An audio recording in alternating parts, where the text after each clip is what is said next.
Hello and welcome back to the port. I'm the Gap Major, and this is a review of the Russian premium Tier 4 battleship October Revolution, which is available for 6,250 doubloons. This is a game of domination on some lines, Tier 4 and free game on the enemy team with Gromshansky, Svetlana, Emily Batin, then we're in division with a Konig and a Langley, and then we have a New York spawn on the right and making a move up towards the Bravo objective. So October Revolution is basically a refitted and renamed Tier 3 Ganget, basically representing the ship in a later format during World War II, where she's had her anti-aircraft complement drastically increased due to the obviously increased presence of German aircraft. So, as always, in comparison to the tech tree battleships, when it comes to survivability, she has the lowest HP base of 42,500 and the lowest HP pool of 54,372. And we might have victim number 1.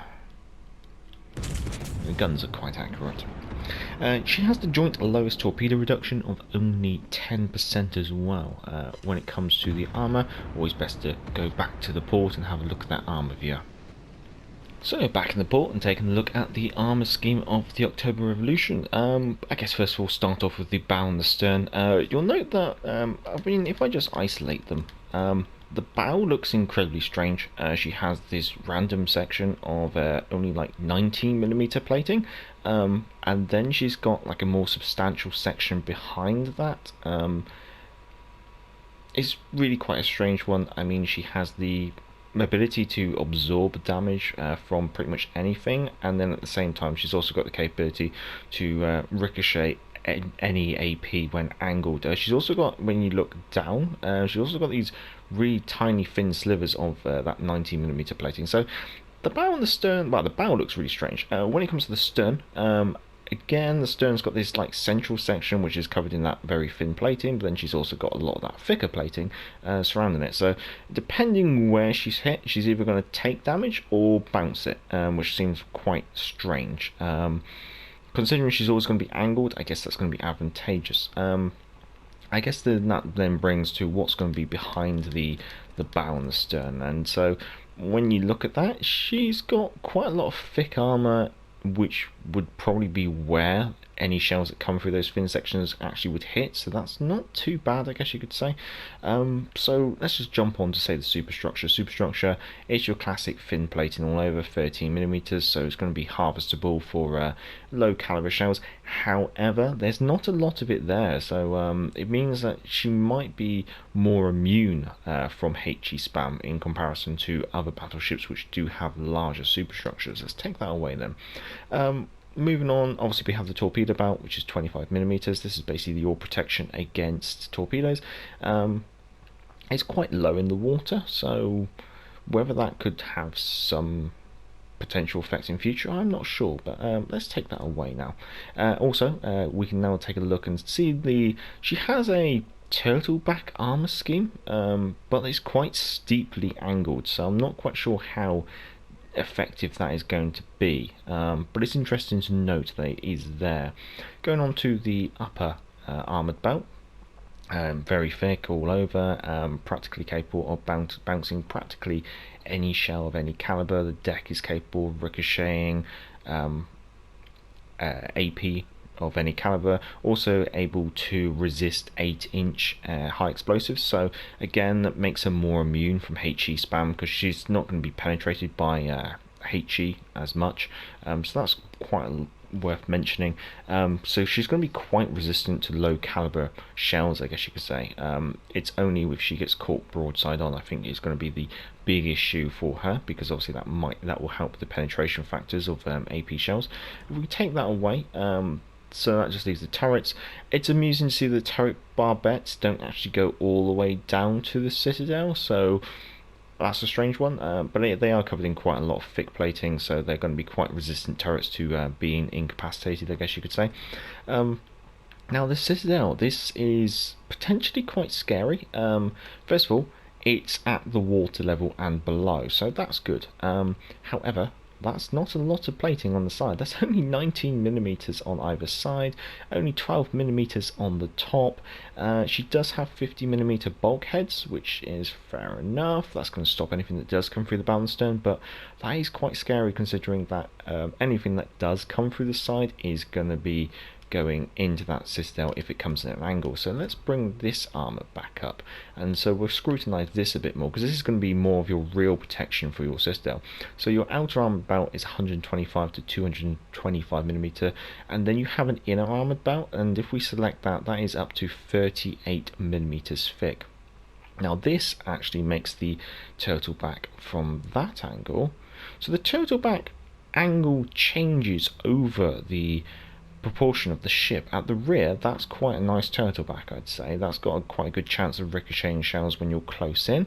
However, I'd say at the front, that's gonna more like the ricochet long range shells down and out rather than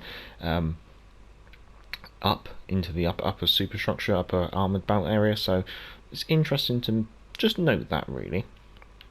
But yeah, she does have that additional. So she's very much about being angled. If you get caught broadside on, I think at close range, they probably won't be able to find your citadel, and that turtleback should help. However, at long range, I think the shells are just going to cut through your armor like butter and probably make it all the way into that soft, squishy citadel that you have on the inside. Very much like a... trying to think what the acronym is. Something that's crunchy on the outside and soft in the middle, and it escapes me. Oh well, that's the arm scheme of the October Revolution, and you can get a little bit of an appreciation of the number of anti-aircraft guns that she is absolutely smattered with. So we'll jump back into the game and see how we're doing. Welcome back. So let's move on to the artillery. So she has 12 12-inch guns in 4 triple turrets. You have A turrets firing forward, then you have P turret, which is firing rearwards, then you have Q turret, which is firing forwards, but P and Q are obviously mounted midships between the superstructure and the funnels. Furthermore, then you have Y turret at the rear, which is firing rearwards. So you end up with this really strange turret format where you can only really get one turret forward, one turret aft. However, if you kite or you get yourself broadside on, then you can bring more guns to bear. Now she has the joint smallest gun caliber for the tier, but she does have the highest number of guns, so at least she has that going for her in her favour. Now, when it comes to the range, you have the shortest range of 14.8 kilometers. You also have the third slowest reload of 32 seconds. Now, you do have a better than average turret traverse speed of 56.2 seconds per 180 degrees of rotation. Now, you have the lowest HE shell damage of 4,500, but you do have the third best fire chance. And we're just waiting to see if we can get this skirmish actually to go broadside on. We will enhance those secondaries now that he's got close. That looks like he's committed.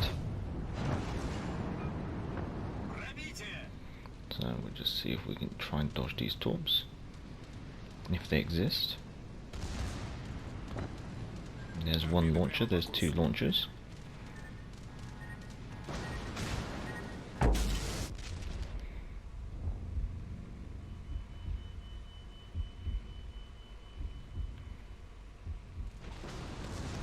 If only our secondaries could finish the meal.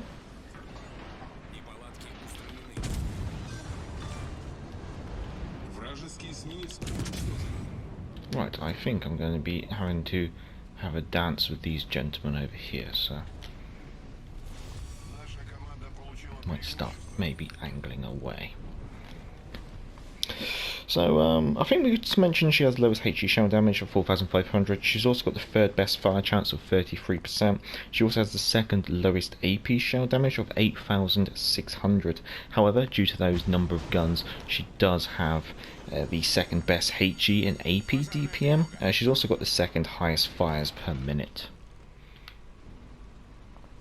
Just get ourselves angled away because we're on our own over here, which is a bit of a downer.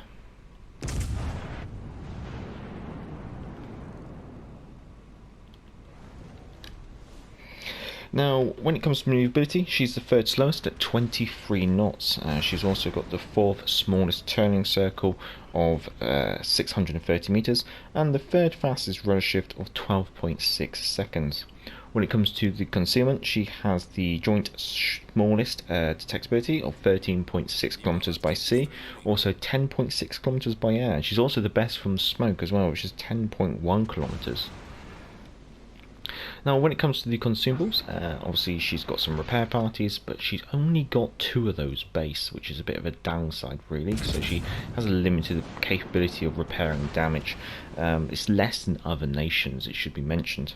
However, these repair parties do heal 212 HP per second for 28 seconds, which means that per repair party you should be able to recover a maximum of 5,936 HP, obviously subject to commanders and inspirations and things like that.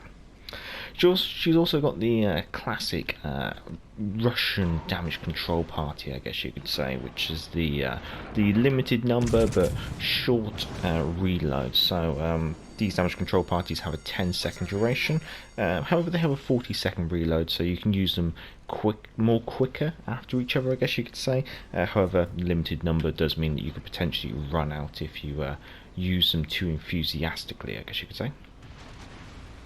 She also has an enhanced secondary battery. She's got 3 of these. It's the usual enhanced secondary battery, nothing really to add here. It's moments like these you wish you had AP, but there's no way of anticipating that. Now, as always, down in the description will be the commander build and the modules used. When it comes to modules, there's only really a couple of modules, well, one module slot, which you can then pick some modules from. In this case, I've gone for the AA Guns Module 2. The reason being is obviously as a tier 4 and in the current environment where there's a rather saturated environment regarding the number of carriers, it's been advantageous to obviously improve the AA range, especially considering that she does have that improved AA capability due to her later war refit. I aimed at the deck line there by mistake, thinking I was playing a British battleship, my usual mistake. So we got some bombers off to our left.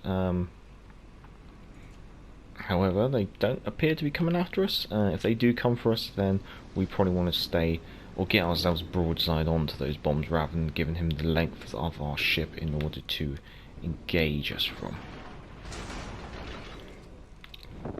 Well, there's not going to be much left of this game in all honesty. It's just their carrier left, and he's probably going to be fish food for our other battleships. And although we have this flight of bombers off to our left, there doesn't seem to be too much we can do about them. It appears that maybe now I might become a target.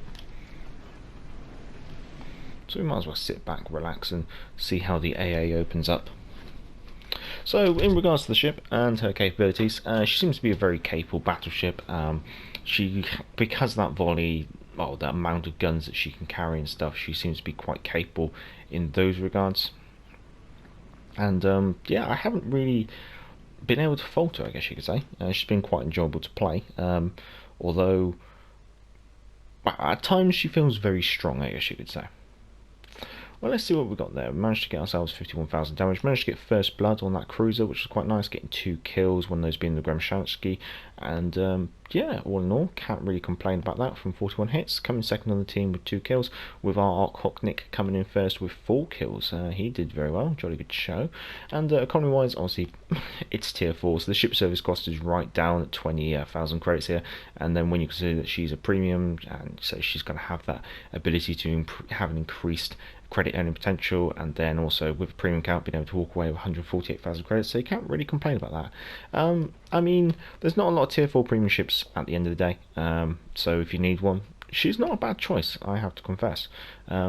Would be interested to see how she does in ranked, I have to confess, although I'm not a battleship player when it comes to ranked, I'm much more of a cruiser player. But all in all, quite enjoyable. If you have enjoyed this, feel free to give it a thumbs up, and if you enjoy this kind of content, feel free to subscribe. I say thank you to all the subscribers and the patrons, and as always, down in the description, modules, command build, email address to the channel if you want to send in any of your own game captures, and link to Patreon if you want to support channel Patreon, as it is a non-monetized channel.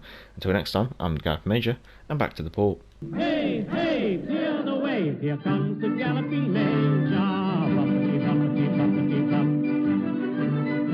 Get out of the way there, you